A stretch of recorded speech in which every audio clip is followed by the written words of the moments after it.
আমরা অনেকেই আজানের জবাব কিভাবে দিতে হবে সেটা কিন্তু জানি না। প্রিয় দিনী ভাই ও বোন, আজকে আমি এই ভিডিওতে আপনারা কিভাবে আজানের জবাব দিবেন, কি বলবেন সেটাই আমি আপনাকে দেখাবো। ভিডিওটি শেষ পর্যন্ত দেখুন। আজান অর্থ কী? আজান অর্থ ঘোষণা বা ধ্বনি। পারিভাষিক অর্থ শরীয়ত নির্ধারিত আরবি বাক্যসমূহের মাধ্যমে নির্ধারিত সময়ে উচ্চ কণ্ঠে সালাতে আহ্বান করাকে আজান বলা হয়। প্রথম হিজরি সনে আজানের প্রচলন হয়, অর্থাৎ আপনার প্রথম হিজরি সালেই কিন্তু আজানের প্রচলন হয়। আচ্ছা, এই আজানটা কোত্থেকে এসেছে সেটা আমি একটু বলি আপনাদেরকে। ওমর ফারুক রাদিয়াল্লাহু তাআলা সহ একদল সাহাবী একই রাতে আজানের একই স্বপ্ন দেখেন ও পরদিন সকালে ওহী দ্বারা প্রত্যদৃষ্ট হয়ে রাসূল সাল্লাল্লাহু আলাইহি সাল্লাম তা সত্যায়ন করেন এবং বেলাল রাদিয়াল্লাহু তাআলাকে সেই মর্মে আজান দিতে বলেন। আবু দাউদ শরীফের হাদিস। সাহাবী আব্দুল বিন জায়েদ রাদিয়াল্লাহু তাআলা সর্বপ্রথম পূর্বরাতে স্বপ্নে দেখা আজানের কালেমাসমূহ সকালে এসে রাসূল সাল্লাল্লাহু আলাইহি সাল্লামের নিকটে বর্ণনা করেন। পরে বেলালের কণ্ঠে একই আজান ধ্বনি শুনে হযরত ওমর রাদিয়াল্লাহু তাআলা বাড়ি থেকে বেরিয়ে চাদর গেঁজতে গেঁজতে ছুটে এসে রাসূল সাল্লাল্লাহু আলাইহি সাল্লামকে বলেন, যিনি আপনাকে সত্য সহকারে প্রেরণ করেছেন তার কসম করে বলছি, আমিও অনুরূপ স্বপ্ন দেখেছি। সুবহানাল্লাহ। এ কথা শুনে রাসূল সাল্লাল্লাহু আলাইহি সাল্লাম বলেন, ফালিল্লাহিল হামদ, বলে আল্লাহর প্রশংসা করেন। একটি বর্ণনা মতে ওই রাতে 11 জন সাহাবী একই আজানের স্বপ্ন দেখেন। উল্লেখ্য, ওমর ফারুক রাদিয়াল্লাহু তাআলা 20 দিন পূর্বে উক্ত স্বপ্নে দেখেছিলেন, কিন্তু আব্দুল্লাহ বিন জায়েদ রাদিয়াল্লাহু তাআলা আগেই বলেছে দেখে লজ্জায় তিনি নিজের কথা প্রকাশ করেননি। দেখেন, আবু দাউদ শরীফের আউনুল মাহবুদ সহ হাদিস নাম্বার 494, আজানের সূচনা যে অনুচ্ছেদ আছে ওই অনুচ্ছেদের হাদিস এটা। আচ্ছা, আপনি আজানের ফজিলতটা কি সেটা আমি একটু ছোট করে আপনাকে বলি, তারপরে আমি আপনাকে ভিডিও সহকারে দেখাবো। আপনি যদি আমলের নিয়তে ভিডিওটা দেখে থাকেন তাহলে আপনি দেখেন, না হয় আপনার দেখার কোনো দরকার নেই। আপনি ওই যে নাচ গানে দেখেন, তাই আপনার জন্য ভালো। আপনি আজানের কি জবাবটা দিবেন, আজান যখন দেয় মুয়াজ্জিন সাহেব তখন আপনি কি জবাব দিবেন আজানের, সেটাই কিন্তু আমি আপনাকে শিখিয়ে দিব।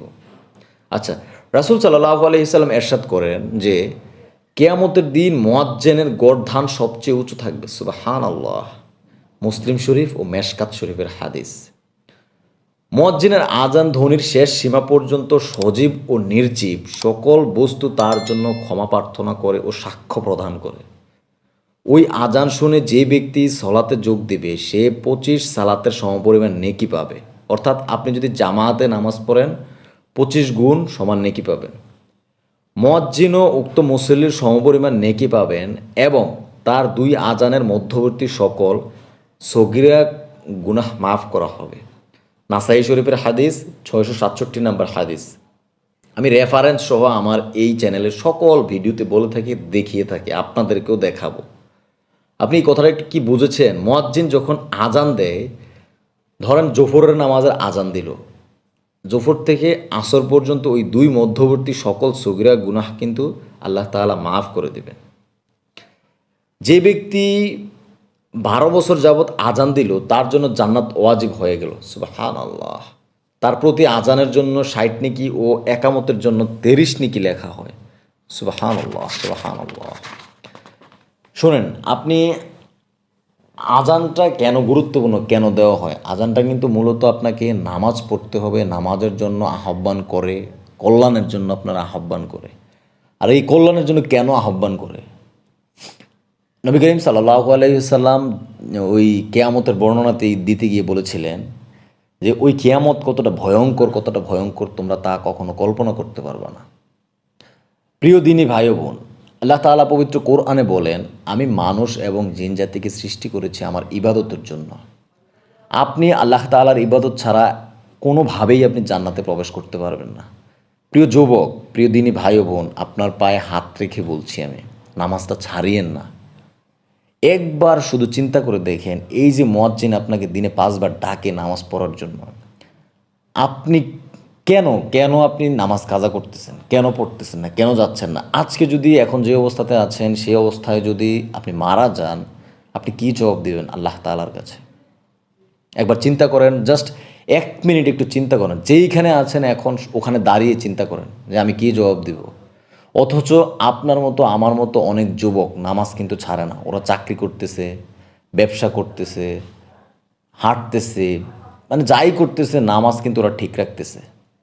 আমার আপনার মতো বন্ধু বান্ধবী যারা আছে নামাজ কাজা করে না, স্কুল ভার্সিটিতে পড়তেছে, নামাজও ঠিক রাখতেছে, কিন্তু ওদের কোনো কিছুতেই কোনো কিন্তু ব্যাঘাত ঘটতেছে না। তাহলে আপনি কেন পারবেন না? আপনি কেন পড়তেছেন না? একবার চিন্তা করেন যে ওরা যদি পারে আমি কেন পারবো না? আল্লাহ তাআলা আমাকে সর্বশ্রেষ্ঠ জীব হিসেবে তৈরি করেছেন, তো আমি কেন পারবো না?